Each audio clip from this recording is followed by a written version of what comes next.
It's an 87th Precinct podcast bonus episode, live without a script.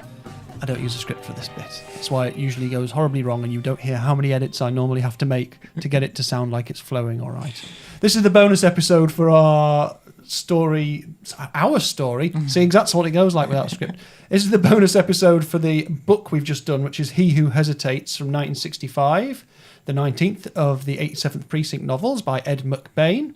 And our bonus episodes always start with a look at the editions that we own. And in this case, we all have very different editions.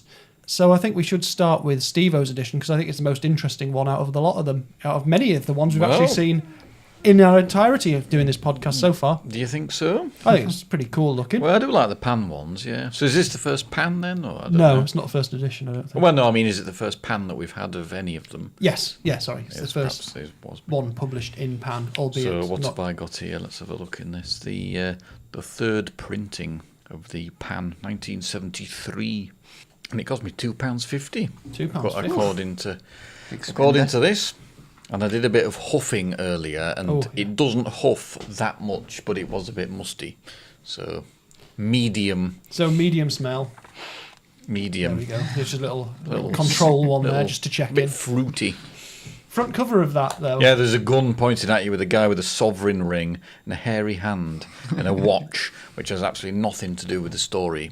Contained within its pages. Pretty good view down the barrel and the cylinders there, and a bit of smoke emerging from the barrel. So it's quite striking, but of no relevance. I have a feeling from my recent researches into book covers, as I'm trying to make sure I've got an archive of all of the first editions, like image-wise, which is harder than you would think. And not that this is a first edition, but as part of my research, I've come across these ones. I think there was a bunch of pan editions that were just a gun on the front cover, regardless of the story. Does good font, though. Ed McBain, He Who Hesitates, all in striking capital letters. And a good blue banner and layout spine. and design-wise, I think it's quite nice. I like the smart. font. I suppose they're right in thinking that, there's a good chance that a gun will feature somewhere in most of these stories. Yeah. I mean... I wonder if it's the only 87 Precinct which has 0 guns in it. I don't think a gun's mentioned anywhere in it. Not actually. at all. Not even once. No policeman draws one or even puts one on. No. Which is funny because we're recording this on a day where in the news, I think it's just been reported that New York's had its first weekend without any reported gun crime for like a decade or something like that, coincidentally to this gunless story that we're talking about. So that's mine, and I would give that 9 out of 10. It's a nice paperback edition that, despite its entire lack of relevance to the subject matter, but talking about lack of relevance to subject matter, we'll come on to that in a minute. Why? I'll come on to it in a minute. You can't interrupt the process. My edition is a paperback edition, and it is bloody awful. So this is a coronet edition that I've got, and it's got the word McBain with a sort of cutout. The little C is cut out as negative space out of the M, in this sort of colour that I can only describe as... Well, I don't think I can describe It's almost fluorescent peach, if you can imagine such a thing. I was just going to say fluorescent peach. Yeah, I look at picture's terrifying, fluorescent isn't it? salmon, possibly. Yeah. It's got a sort of photorealistic picture of a woman's face behind sort of smashed ice presumably, where you can just see the gap in the ice just reveals her screaming red lips. Yeah. Ooh! That's possibly the noise she's making. From the... Oh, I'm bloody cold.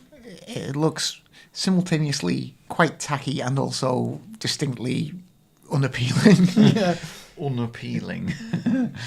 But it's the Coronet edition, which is... Coronet was an imprint of Hodder and Stoughton, and they had some of the publishing rights for the 87th Precinct later on. Just whacked one of the cables on the table, if that made a noise on the microphone, sorry. And so this one is a 1994 edition. That's it. So it's very 90s. Yeah. Crappy font, I would say. I'm Good not font. keen on it. Quite surprised. I don't think I own a single Coronet edition. I think this is the only one I've got.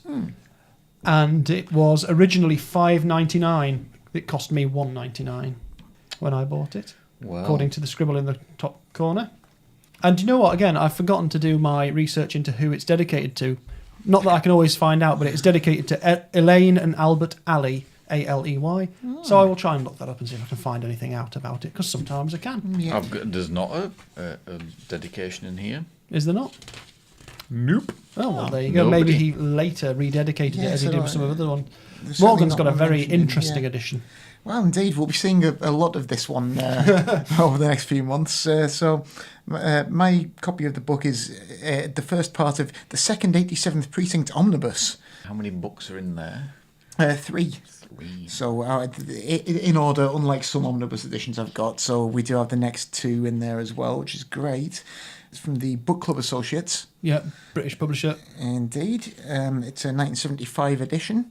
Yeah. And it has a very striking bright blue cover with a sort of stencil font and a big 87th Precinct police shield on the front there. One of the police shields that we use to feed Kenneth to get our scores. Indeed. And there on the back, a very, very nice picture of the author himself, which, as we've discussed before we recorded, does make him look a little bit like he's a mid-60s Californian folk rocker. Yeah, well, he looks like he should have been in Buffalo Springfield or hanging out with CSN and Y, Indeed. or if not actually one of CSN and Y. Did you say, what's the next book? Doll, did you say? Yeah. They're in the wrong order, but But they're in the next they're in 3 the are same in book. there. Yeah. Oh, it was misleading, actually, because I was just looking to see if they were in the right order, and they are on the little blurb on the inside cover, but then they're not actually in the book in the right order, just to throw you off. Why did they do it? Well, it's strange. So there was 3 omnibuses in that edition, in the book club edition. So you've got the second one there. So obviously the 3 stories before were in the first 87th Precinct omnibus, and not the 3 stories after that one are in the third. There's a gap between the end of this omnibus, the second one, and the third omnibus, where you have to slot fuzz in, which is really annoying. But I'm assuming that's because fuzz was sold for film rights and didn't have the same republishing rights. I don't know. I'll try and find out more when we get down there in 6 months or whatever it'll be. It's got a font like the A-Team writing, hasn't it? Yeah, a good stencil font, a good sort of spray stencil. Like that. But it's not a bad edition. It's not, the nice crisp and Similar crisp blue printing. colour. Indeed. And also, if you fall asleep reading it, it'll break your nose. Shall I do the huffing? Oh yeah, you better do Go a test. for it. Yeah, that's nice. Yeah, Morgan's is nice. Nice. And strangely, I think Morgan's is the nicest. No bad huffs. No bad huffs. No. I've got copies of the original edition. So what I'm showing you now, gentlemen, Let's have a look at that. is My lord. that's the first hardback edition in America, the Delacorte Press edition. What are all those people? Well, that's the back cover. I thought I should show you that. You could perhaps tell the listening cats and dogs and lizards and frogs what it is. There's just a picture of a lot of people, and then it does a bit of blurb about Ed McBain, and then it says, Mr. McBain is pictured above, and there's just a sea of people. With It's about like a Where's 500 Wally or Where's Waldo. 500 or 1,000 people. I think there was still some weird thing where they were trying at least on the hardback covers, to keep him a bit of a man of mystery. Yeah. So some of the hardbacks have got him like wearing shades. One's got him like as the picture's been shattered, so you can't tell who it is. So although I think by this point people knew that Evan Hunter and Ed McBain were the same person, They're still playing up to it. Having a bit of fun, just playing up to that, yeah. But it's quite a nice cover on that because it's really sort of really stark. It's just a picture of a refrigerator or icebox, and the title and subtitle and author's name just neatly at the top. And the little green globe for the 87th Precinct as well. Yeah, that's quite nice. I think it creeps in these ones for a little bit. That is nice. And to accompany that, at the top of this page, you'll see the yellow Dell paperback edition, the British Hamish Hamilton edition, and below that you will see the modern Thomas and Mercer edition. That's the current edition. Yeah, the one you can order off Amazon. Are they all like that, or is that... Pretty much. All right. Now, you talk about your edition not having anything to do with the story, although now, having looked at your Pan Books edition, it might have been that they took influence from that. Yeah. They sure as heck didn't read the book. No. The cover of the Thomas and Mercer edition. Now, don't get me wrong, I am pleased that the majority of them are available in new editions still. Not all of them by any means, but I am pleased by that, and it's very important, especially to be through a massive publisher like Amazon, tax issues notwithstanding. But the cover of this He Who Hesitates, a story about a man who doesn't visit a police station. The cover here is a photo of a woman in a long coat and a fedora. Sort of a bit of a 1940s film noir femme fatale. A bit of a vamp, smoking a cigarette and pointing a gun. Nothing to do with the story whatsoever. And in fact, perhaps a little bit insulting to the female characters in the book. Indeed. And also suggests a totally different time period to the era that the book's set in. And naff font as well. Yeah, I'm not super keen on that. It seems very strange. You know, I have no issue with the content of the story. I have issue with the cover of the thing. It's massively off-putting. This one's got Will Ferrell on it. a very sinister green face. With a bridge glued to the side of his head. Steve was referring to the Dell first edition paperback, which has got a photograph glued to his hair and a fridge glued to his cheek. That can happen. And he's a bit green. He is a little bit. He does look a bit like green around the gills, yeah. Green a Frankenstein's and monster. asleep. So you wouldn't be strange. under any illusion that he's a nice guy if he looked like that. If you're basing the image and your forms in your head on that picture, now certainly. Whereas the Hamish Hamilton edition has a sort of illustration of a man watching some coppers leave the station, which is the thing that happens in the book. Indeed, although they're not uniform coppers. But well, there is a scene where the patrolmen come past him. That's true, actually. Yeah, sorry, I'm forgetting. Well, thinking about it, it's quite good, my version, because I couldn't remember what on earth happened, and that was helped by the cover, I suppose. Well, maybe that's... And I didn't even read the blurb on the back when maybe I'm rereading that's them. some very clever trick then. Maybe I'm slating Thomas and Mercer, and they've thought. Whereas actually, that you'd be like, oh god, it involves a fridge and a fridge and a man who bridge looks and a man. awful, and then you'd be thinking this guy's awful all the way through. Whereas actually, you think he's just a bit of a Burke for a little bit, and then you start realising with that new edition, you'd be just thinking, oh well, this book about a Burke is interesting, but when's the 1940s one with the gun going to turn up? A bit of time travelling or. Yeah. I don't know if we've used the word Burke on this podcast before. I don't know whether this translates. Use Pratt and Burke. Yeah. We've already had Burkey in Mountainy folk or whatever they're called. There we go. You daft sod. So anyway, yeah. But we were asked by one of our Twitter That's followers, the best one, anyway. one of our Twitter followers, LP Langdon at Lindy Charles, how would we illustrate the story?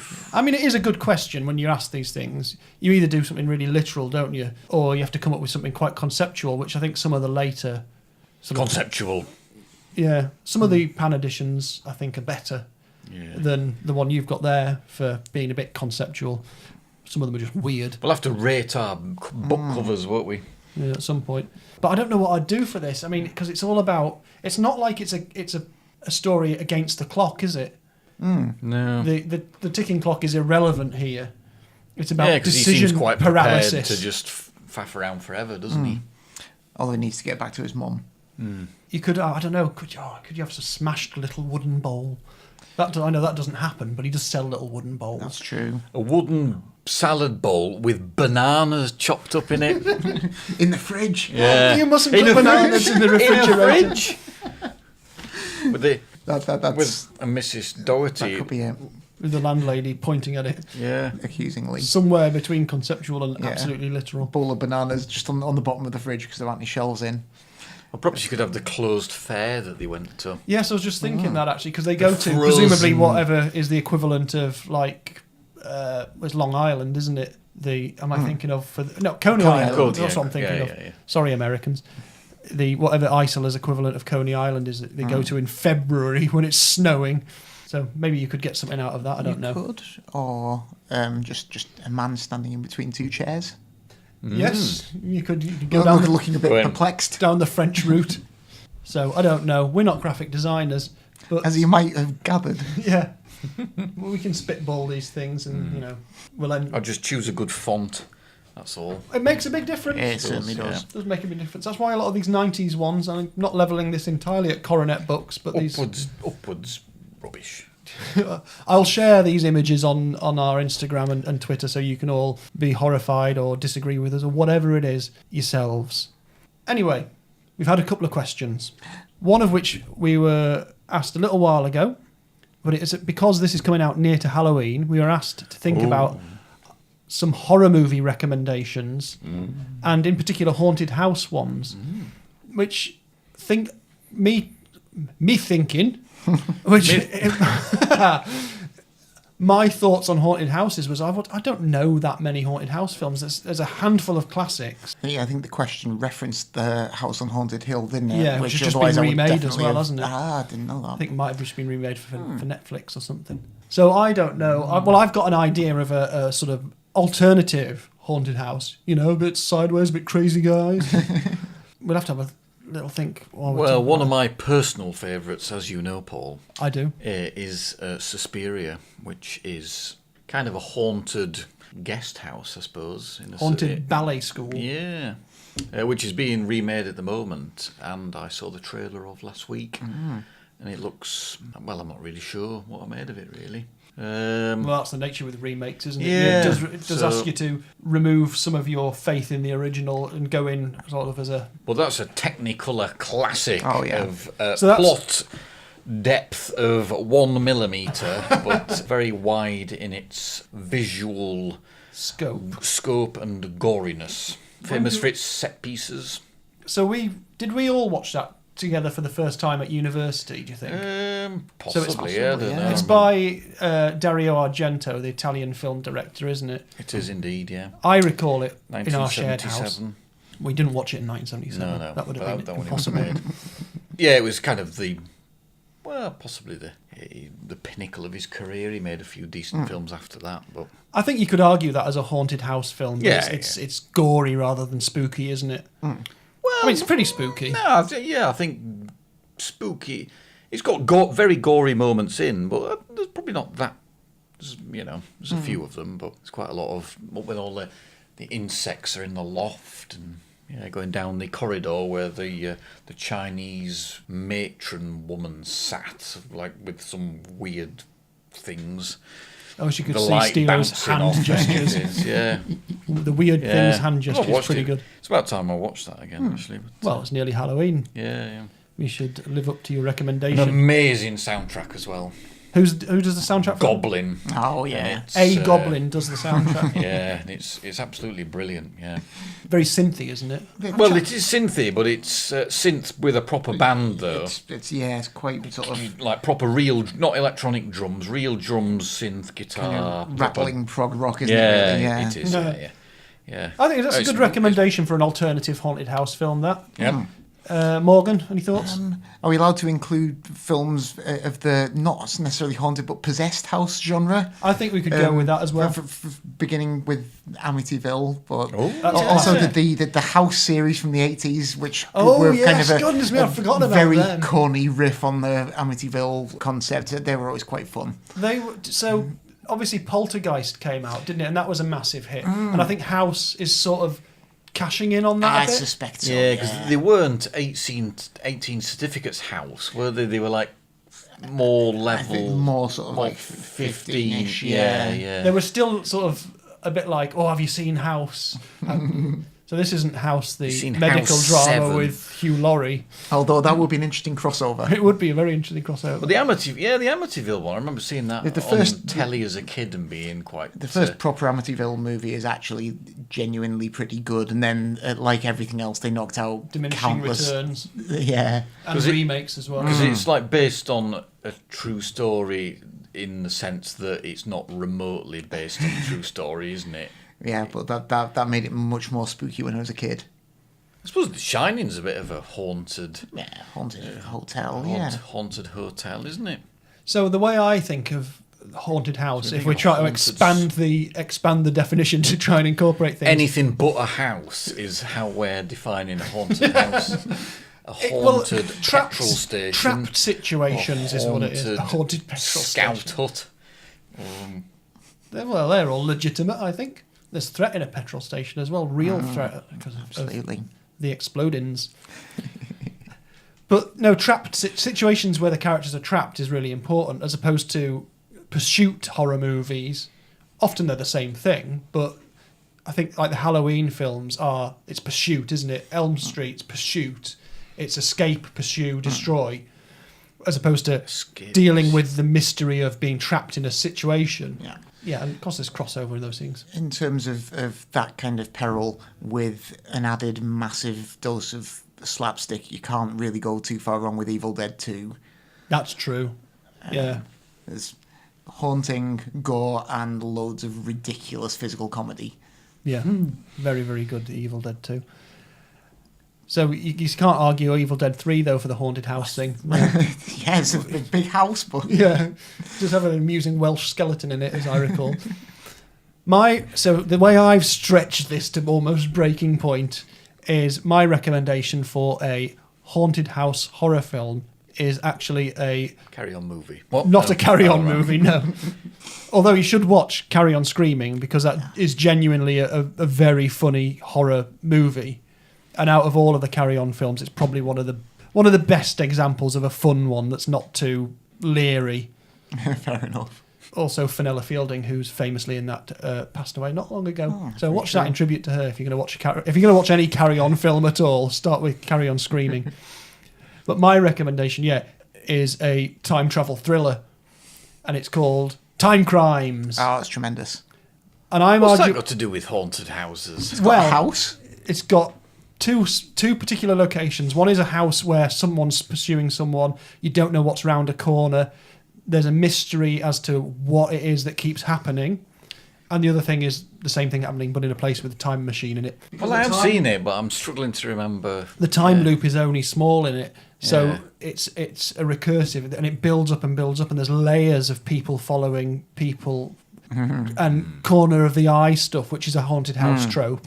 Definitely. So Okay, my yeah. alternative haunted house is Time Crimes, which was a Spanish-Portuguese film or a Spanish film. Spanish. And it translates from Los Cronos Criminos and is genuinely creepy as hell. It's great. And also a brilliant film. It is very good. Although it sounds like an early 90s kind of new BBC primetime kind of programme, doesn't it? Well, was there That not just a programme failed. called Time Cop or There something? was Time... Was there not Time Traveller? Crime Traveller. Crime Traveller, that's it. We got there in the end. I think there's a film called Time Cop, isn't Which there? was about Yeah. time travelling... Crime Crime travelling. detection. Doctor Who meets Inspector Morse, that kind of thing. Oh, what a pitch. Imagine going into a studio No executive. wonder it got commissioned. Yeah, and has run for concept over pitch. 30 years. How much money do you want to make this programme? I want 16 episodes on my desk by tomorrow. Actually, that probably But no, that's feels it. like they made it in that sort of time. It is a very good film, that, indeed. Yeah, so those are our recommendations. A run of classics such as Evil Dead 2, Amityville, and the House movies. Suspiria, the original, and then go and see the remake when it comes out. And Time Crimes. Which at one point, apparently, the rights to it had been bought by Tom Cruise, and he was going to remake it. Please don't do that, Thomas. You're doing so well with jumping out of planes and things. and stuff. Running around and being much too old for the job you're doing, but you're doing it very well. You know. So, there's a bit of horror stuff. Because we do like horror movies. We you do know. indeed. I do like B movies and all those weird things. So one of my favourite sources of these B movies is archive.org, where you can get a lot of the public domain horror and sci-fi stuff for free on the internet, and it's great. It's where I found out about the film Teenagers from Outer Space, which I recently wrote an article about. Oh, it's on the subject of articles, everyone in the world. My article about Series 1 of Columbo will probably be out by the time this is out. So you've got to go and read it on We Are Cult. Right, okay. I started writing it and thought, well, I know I'm supposed to just be reviewing this Season 1 Blu-ray of Columbo, but I'd like to write another 8,000 words about why Columbo is ace. But I had to rein myself in. One day. Just 7,000. Yeah, just 7,992. Oh, we were asked another question, a non-horror based one, from our friend Andrew on Twitter. And he would be interested to hear from each of us a favourite author that we've got, but one that's perhaps not very well known in general. See, I like a lot of authors, but I think they're generally fairly well known. But having said that, if you don't know them, you don't know them. So I'll give you some thinking time. Yeah. Because What, of a crime ilk? I think of any ilk. Of any ilk. Any ilk. Any ilk. Mm. Because I think in the last one we ended up talking about a few different things, and I mentioned George Louis Borges Flipping heck. Not only are you pronouncing a foreign name, but your voice breaks in the middle of it. You sound like a complete pillock. George Louis Borges, who is one of my absolute favourites. And he's well known in a sense, but only if you know him. It's just so hard to explain. If you've never read Borges, then it's really worth digging the stuff out. It's hard to know what people will consider to be well known. Yeah, definitely. I suppose. Read my brother's books. He's not well known enough. Read Gary Abbott's books, including Transported, his recent. I'm always bleating on about Richard Stark now. I consider him quite well known, but you can't find his books in any bookshop, and you never see them in any second-hand shop. It's for love and money. Jason Statham's valiant efforts. Yeah, and yet there's been films made of them, but I'm not sure whether they're really well known beyond, aficionados buffs. Of that sort of. Yeah, I don't know. Perhaps not. See, I like my Kenneth Cook book. It's very good. Kenneth Cook book. Well, Kenneth. You plan to cook Kenneth. That's about the guy who tries to assassinate Hitler and then lives in a tree in Wiltshire. Now, you see, I think that would definitely count as an answer to this question, because I don't think people's bookshelves are bursting at the seams with books by... Rogue Mail, is that Kenneth Cook? Or am I getting him? Kenneth Cook is Waking Fright, isn't it? Yes. Which is an absolute epic book. It is book. Amazing. Rogue Mail is... Who's Rogue Mail? Oh, see. Research is going on at the moment. I've forgotten. It's amazing. Yeah. See, we're getting towards an answer here, I think. And I think I've looked him up in the past, and I don't think he wrote that many books. He's got some slightly unusual... Geoffrey Household. Yeah. How can you forget the name Geoffrey Household? It sounds like something we'd come up with. And it's absolutely flipping bananas. It's very good. Bananas. Unrefrigerated bananas. I think still available in the Orion Crime Masterworks series, if anyone wants to check it out. It's a corker. There's a 1976 film starring Peter O'Toole. What? There's one to check out. Sorry. Just... take a second and just explain in general again. I know you said it very briefly before, but explain to the nice horses and sheep what... It must be 15 years since I've read that, but... What lingers in your mind? It starts with a guy who has gone to Europe to assassinate Hitler. Well, an unnamed European tyrant. Yeah, I think it was published in 1939 or around the time. It's like contemporary for when it was written. Absolutely. But it all goes tits up, and he gets pursued back through London, and then goes and hides in the countryside, and basically lives off the land and lives inside a tree somehow.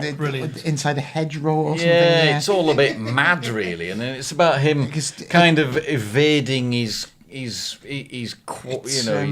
pursuers, but whilst bumming dry perishable goods from the local shop and stuff. It's prior to the UK being at war, isn't it? So it's a diplomatic incident that this assassination attempt has been foiled. So he's kind of being legally pursued by these people through the English countryside, because although he's got no... it's a very secretive mission, so he's got no kind of official papers to indicate that he was performing a government action. Yeah, it's all a bit nuts, really. I reckon that definitely meets the case for this question. It's a corker. So it's Geoffrey Household is the name of the author. Yeah, Rogue Mail, the particularly notable book. And we can add Waking Fright on there as well. Oh, yeah. Which was by... Yeah. What's his face? Kenneth Cook. Kenneth Cook, indeed. And that's a good recommendation.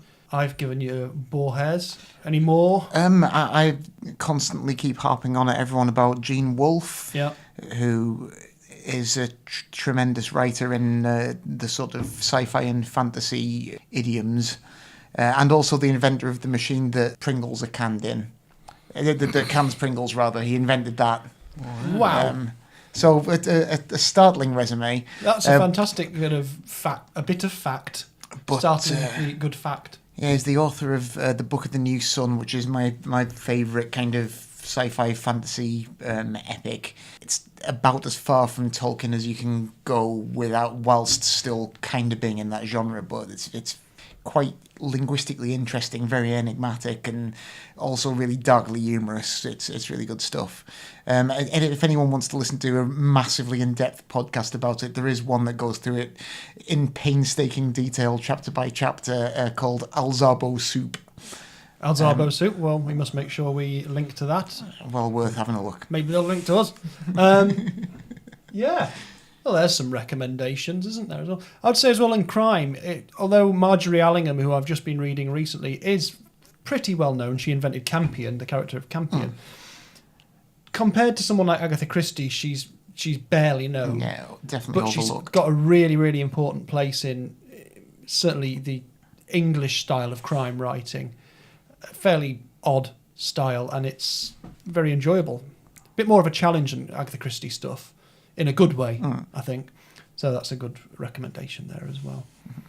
So there's some as well. I think we've managed to pull something out of the hat. Yeah, I think so. Might not be a lovely fluffy rabbit. It might be skinned hair, but we got something out of there anyway, somehow. Well, I think that's enough nonsense for us for this month. We're going to go away and, well, Steve, all I think you should do is you should go to Sri Lanka to read your next book. Oh, go on then. Okie dokie. Morgan, you and I better stay in Liverpool to read it. I suppose we better. Remember sunshine. I remember sunshine and warmth. We'll be back soon with the next book, which, as I said in the main podcast, is Doll. 1965. Doll. Goodbye. Fairly well. Goodbye.